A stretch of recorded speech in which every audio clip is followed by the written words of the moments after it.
네, 안녕하십니까. 루미온 컨트리 매니저입니다.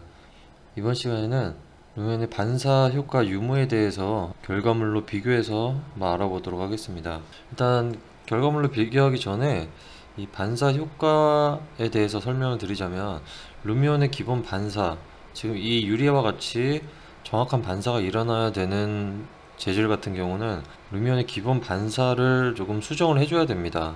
특히 이렇게 가까이에서 구도를 잡을 때 이 반사가 뚜렷하게 확인이 될 때는 어느 정도 수정이 보완이 필요합니다. 자, 이미지 모드에서 한번 보겠습니다.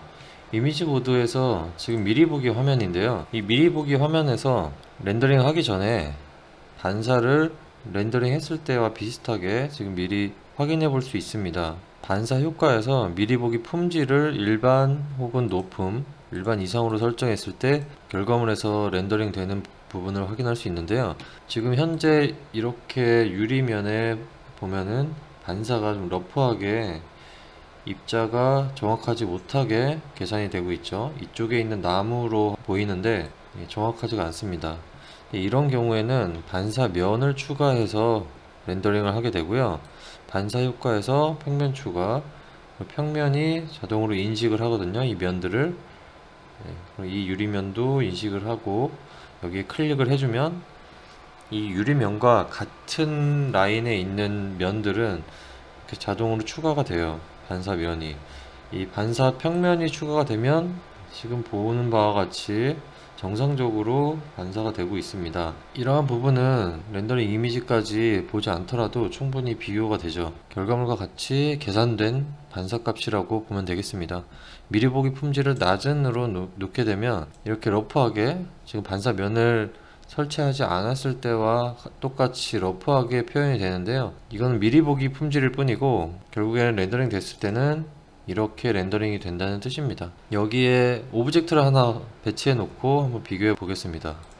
여기 의자를 하나 배치를 했는데요. 지금 이 상태에서는 의자가 여기 반사가 되고 있지 않죠. 어디 있는지 잘 보이진 않지만 반사가 되고 있지 않은 것 같아요. 이렇게 보시다시피 이 위치, 해당 위치에도 제대로 맞지가 않아요. 위치도 맞지 않고 상도 정확하지가 않습니다. 그래서 반사면을 설치하면 이렇게 정확하게 반사가 되는 것을 확인할 수 있습니다. 여기 살짝 보이죠? 의자가. 이렇게 반사를 수정을 해주고, 그리고 또 스피드레이 반사라는 옵션이 있습니다. 이 스피드레이 반사는 반사면을 모든 부분에 추가할 수 없기 때문에 어느 정도 보정을 해줍니다. 스피드레일 반사가 있는 것과 없는 건 차이가 있거든요. 미리 보기 화면에서도 알 수가 있죠. 의자 면 뿐만 아니라 바닥 등이 변경이 되고 있습니다. 반사면은 여기 하나 설치를 하면 할수록 점점 메모리를 많이 차지하고 느려질 수가 있어요. 렌더링 속도가. 그런데 스피드레이 반사는 크게 영향을 미치진 않습니다. 그래서 스피드레이 반사는 일반적으로 스타일에서 하나를 선택을 했을 때는 기본적으로 다 ON이 되어 있어요. 항상 켜져 있습니다. 그래서 이 상태로 그냥 사용하면 되고요. 굳이 끌 필요는 없어요. 그리고 반사를 보정하는 방법이, 이 반사면을 추가하는 것과 스피드레이 반사, 이 두 가지 방법이 있는데요.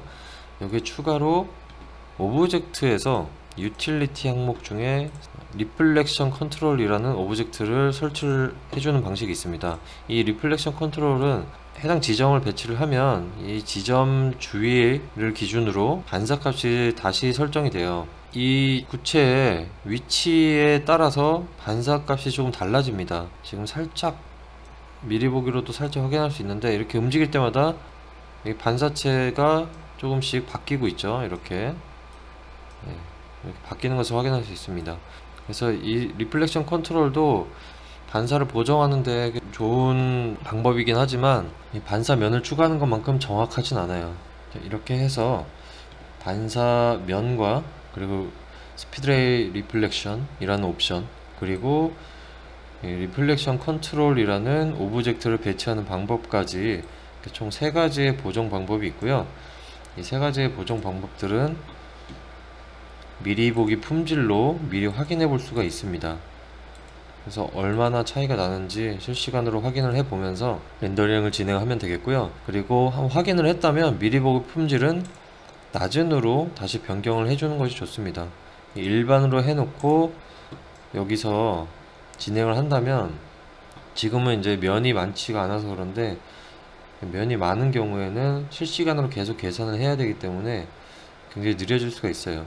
그와 마찬가지로 이렇게 반사 면을 추가해야 되는 이유는, 그만큼 실시간으로 계산하기에는 반사라는 연산이 좀 오래 걸리는 작업이기 때문에 항상 계산하기보다는 선택해서 여기 추가해주는 방법을 취하고 있습니다. 만약에 건물을 멀리서 바라본다면 반사 면은 굳이 추가할 필요가 없어요. 그냥 스피드레이 반사 옵션이 켜져 있는 것만으로도 충분히 표현이 되니까, 카메라 구도가 가까이서 잡았을 때 혹은 뭐 실내 씬 뭐 이러한 경우에만 추가를 해주면 되겠고요. 모든 면에 반사값이 있는 모든 면에 또 추가할 필요는 없습니다. 그것도 결과물을 보면서 선택을 해주면 되겠습니다. 이상으로 반사 유무에 따른 이미지 비교를 한번 진행해 봤습니다. 시청해 주셔서 감사합니다.